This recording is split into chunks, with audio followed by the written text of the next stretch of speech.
युवा संसद एक ऐसे समय आयोजित की जा रही है जबकि देश को आवश्यकता है जागरूक, विचारशील और उत्तरदायी युवा नेतृत्व की। राजस्थान शाखा ने सदैव युवाओं के राजनीतिक प्रशिक्षण, विधायी अनुशासन और लोकतांत्रिक चेतना के संवर्धन को प्राथमिकता दी है और यह आयोजन उसी निरंतर प्रयास की एक सशक्त अभिव्यक्ति। हम सभी प्रतिभागियों व आयोजकों की ओर से माननीय अध्यक्ष राजस्थान विधानसभा के प्रति हार्दिक आभार व्यक्त करते हैं, जिन्होंने सदैव युवा चेतना को प्रोत्साहन देने और लोकतांत्रिक मूल्यों की शिक्षा को व्यावहारिक अनुभव में बदलने हेतु युवा संसद जैसे आयोजनों का मार्ग प्रशस्त किया है।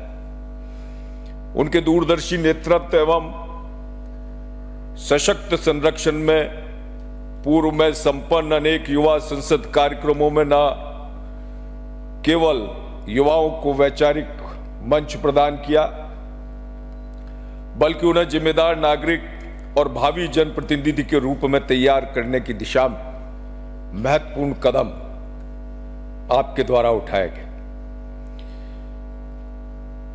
ये उनका सतत समर्थन और प्रेरणा ही कि आज का ये आयोजन और अधिक व्यापक, प्रभावी और प्रेरणादायी रूप से संभव हो सका है। सदन में भीतर बैठकर प्रस्ताव प्रस्तुत करना, उस पर विचार विमर्श करना और विरोध या समर्थन व्यक्त करना, ये केवल एक अभ्यास नहीं बल्कि लोकतंत्र के जीवंत संस्कारों की शिक्षा है। इस प्रक्रिया में भाग लेकर आप सभी न केवल संसदीय मर्यादाओं से परिचित हो रहे हैं, बल्कि संवाद की उस परंपरा का भी अनुभव कर रहे हैं जो मतभेदों में भी समरसता खोजती है। प्रस्ताव का विषय 1994 के ऐतिहासिक संसदीय संकल्प का कार्यान्वयन हमें यह स्मरण कराता है कि संसद केवल कानून नहीं बनाती, वह राष्ट्रीय संकल्पों की भी संरचना करती और उन संकल्पों की चेतना आने वाली पीढ़ी तक पहुंचाना अति आवश्यक।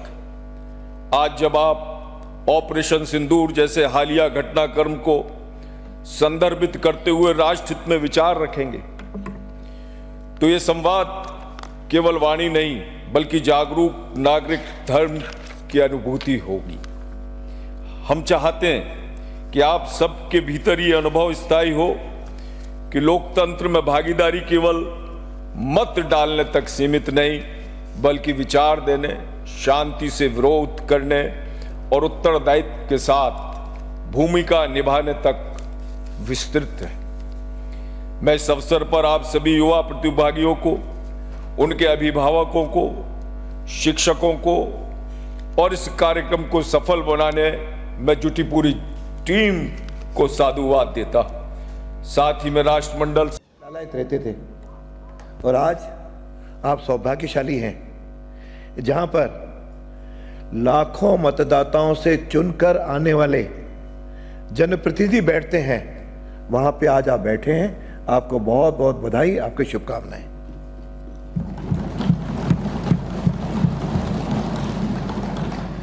और जिस निमित्त बताया कि चौथा यहां पर यूथ पार्लियामेंट है, यह छात्र संघों के चुनाव, छात्र संघ और उसके बाद वहाँ पे यूथ की गतिविधियाँ, ये हर स्कूल में चलती हैं और उसके पीछे सोच भी यही रहता है कि हम इनको लोकतांत्रिक पद्धतियों से अवगत कराएं ताकि आज का युवा कल का नहीं, आज का ही नागरिक है।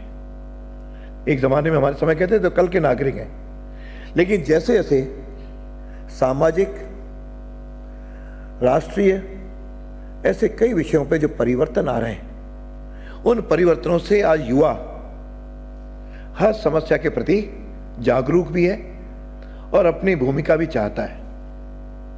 ये किस जमाने में 21 वर्ष में मताधिकार हुआ करता था। वो ध्यान है, जब मैं अपने एक छात्र संगठन में काम करता था, उस हमने आंदोलन चलाया था कि 18 वर्ष पे मताधिकार दिया जाए, और बाद में केंद्र सरकार ने उसको स्वीकार करके आज 18 वर्ष पे मताधिकार हमको प्राप्त है। यह सदन केवल लोकतंत्र के मूल्यों की अभिव्यक्ति करने के लिए नहीं है, लेकिन साथ में जितनी जन भावनाएं हैं वह भी उससे रूपांतरित होती हैं कि पब्लिक क्या सोचती है, मेरी जन क्या सोचते हैं, वह भी सदन में कहने का, अभिव्यक्ति करने का अवसर मिलता है। और उसके आधार पे जो जनप्रतिनिधि चुन करके आते हैं वे अपने उत्तरदायित्व के प्रति भी जागरूक रहते हैं। नहीं तो जो कुछ हो रहा है होता रहेगा।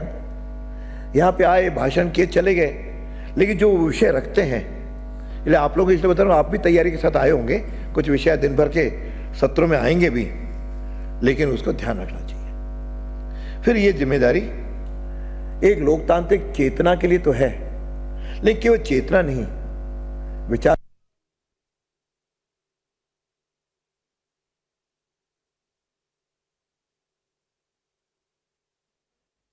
उसकी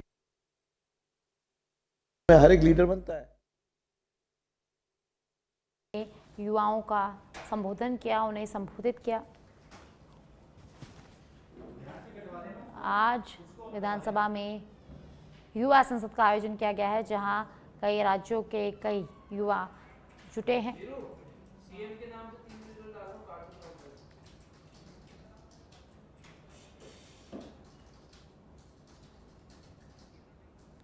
तो आज विधानसभा में युवा संसद का आयोजन किया गया है, जहां कई राज्यों के युवा यहाँ इकट्ठे हुए हैं। वहीं वासुदेव देवनानी ने भी उनको संबोधित किया है।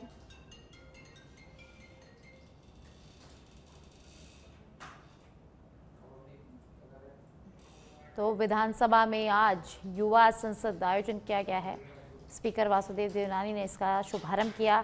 यहाँ 13 राज्यों के 168 युवा जुटे हैं। देने का मंच नहीं है, भाषण तो होगा, लेकिन भाषण के साथ साथ दूसरों की बात को सुनना, इसका भी अवसर मिलता है। और तर्क और तथ्य के आधार पर हम विचार करते हैं और सहमति असहमति दोनों के आधार पर हम किसी संतुलन बनाते हुए निर्णय प्रक्रिया अपनाते हैं। यह सोच पार्लियामेंट्री का होना चाहिए। दोनों पक्षों को सुनेंगे, निर्णय विचार भी सुनेंगे, सहमति भी होगी, असहमति भी होगी। यदि सबकी सहमति होगी तो फिर लोकतंत्र में तर्क का तो विषय ही नहीं है। हम तर्क रखेंगे, लेकिन जब आप लोग तर्क रखें वह तथ्य के आधार पर रखना। कब तक सुनी सुनाई बात पे रख दिया, साहब वहां ऐसा छपा था, और उसकी गहराई में जाने का स्वभाव ये आज के यूथ में कम होता जा रहा है। सोशल मीडिया का जमाना है, जो कुछ हमने देखा तुरंत उस पर प्रतिक्रिया हमने कर दी, लेकिन उसमें तथ्य कितने हैं उसके आधार पर यदि हम करेंगे, और साथ में जब तथ्यों के आधार पर हम लोग बोलना शुरू करते हैं तो मेरा विपक्ष क्या कह रहा है, मेरे पक्ष का कोई साथी भी क्या कह रहा है, उसको भी सुनना, और सुनने के बाद उस पर गंभीरता से विचार करना। क्यों, इसी के माध्यम से हम लोग एक सजग नागरिक भी बनेंगे, और सजग नागरिक के साथ साथ